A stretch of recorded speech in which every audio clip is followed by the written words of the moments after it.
Okay, let's. I was just reading an article about Saltburn, or at least it was mentioned.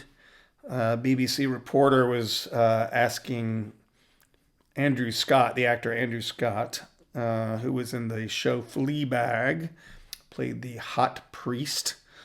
He was also C in the character C in the film Spectre, James Bond. Uh, anyway, he's a well-known gay man, very out, I guess. And the guy said, "Oh, did you see the naked scene at the end of Saltburn of the dancing stuff, Murder on the Dance Floor?" It's Murder on the Dance Floor. It's a great song. I love it. I've listened to it when I go running. It's good. It's a good song. And the guy goes, "Oh, did you see that?" And he goes, "Did you, what did you think? And have you met him like before?" And basically, what he's implying is, as Andrew Scott seen Barry Keoghan, and I don't know if I'm pronouncing his name right, Keoghan.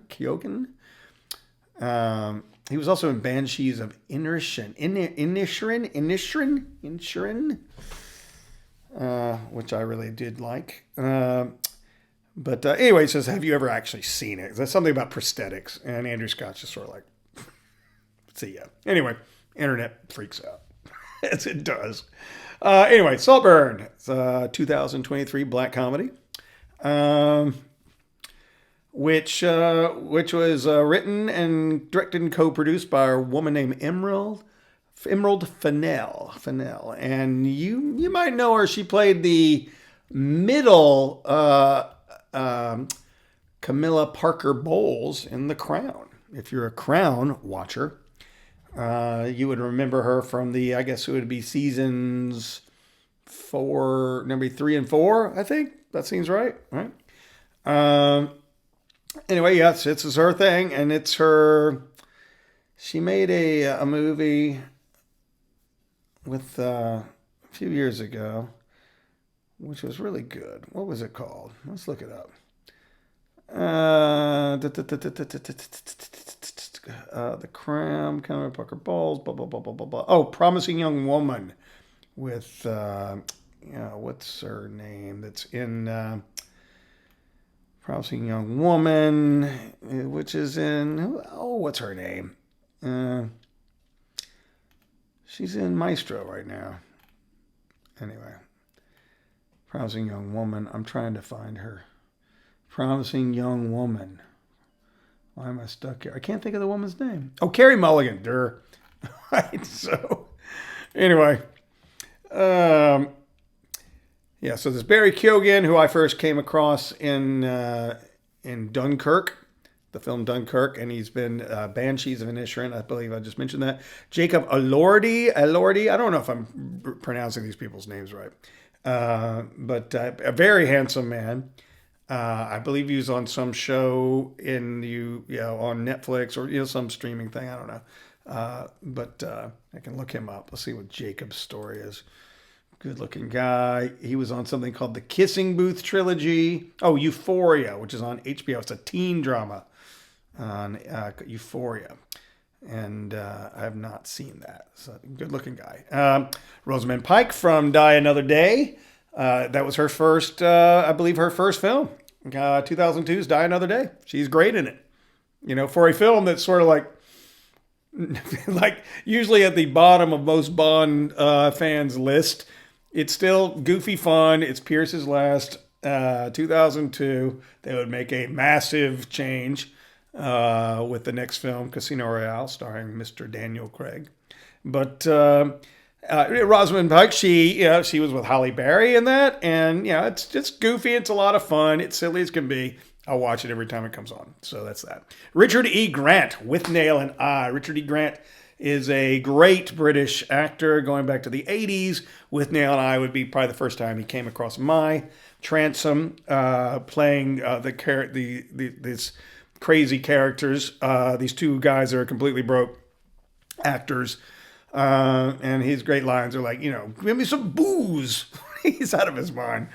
So basically it's kind of a talented Mr. Ripley kind of story. It's a Ripley thing, whereas Barry's character is this kind of kid from the burbs, but he's pretending like he's a kid from a broken family, and he meets a rich dude at Oxford, and kind of gets sucked up into their world, and basically tells them a lot of lies that make them feel sorry for him. But he's very kind of manipulative, and he gets into their world. And anyway, it's a great movie. It's shot in this. If you'll notice right here, we're shooting in this full spectrum right here.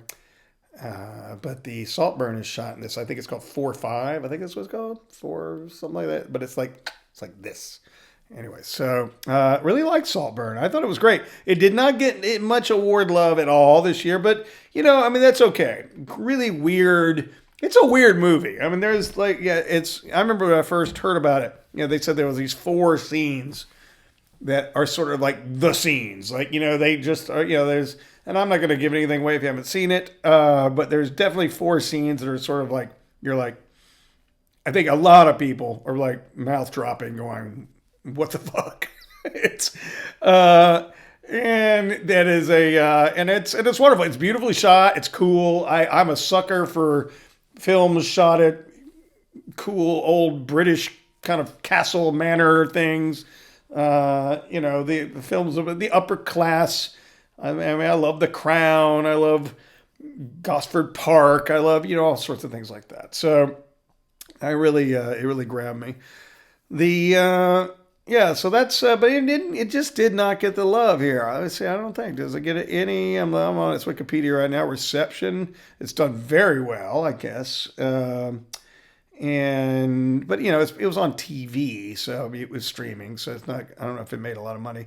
It's got 71% on Rotten Tomatoes with critics, and the accolades. It's been nominated for, but nothing big. Just like the Denver Film Critics Society. Oh, it was nominated at the Golden Globes, and it for Best Actor, Best Supporting Actor, Rosamund Pike, Barry Keoghan.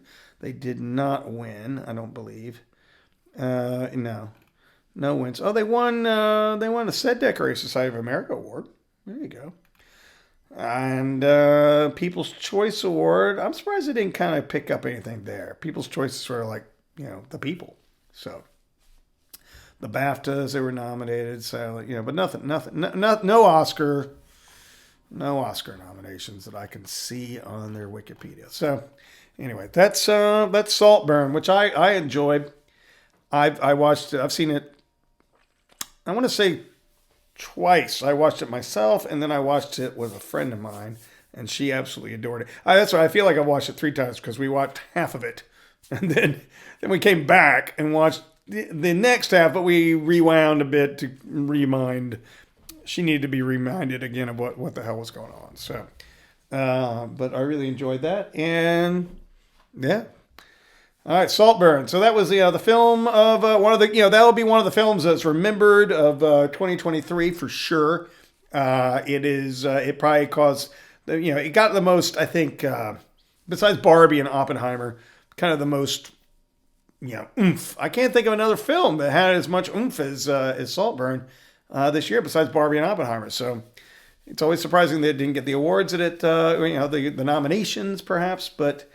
Those 2 films, besides Oppenheimer and Barbie, Saltburn would have been the one. So anyway,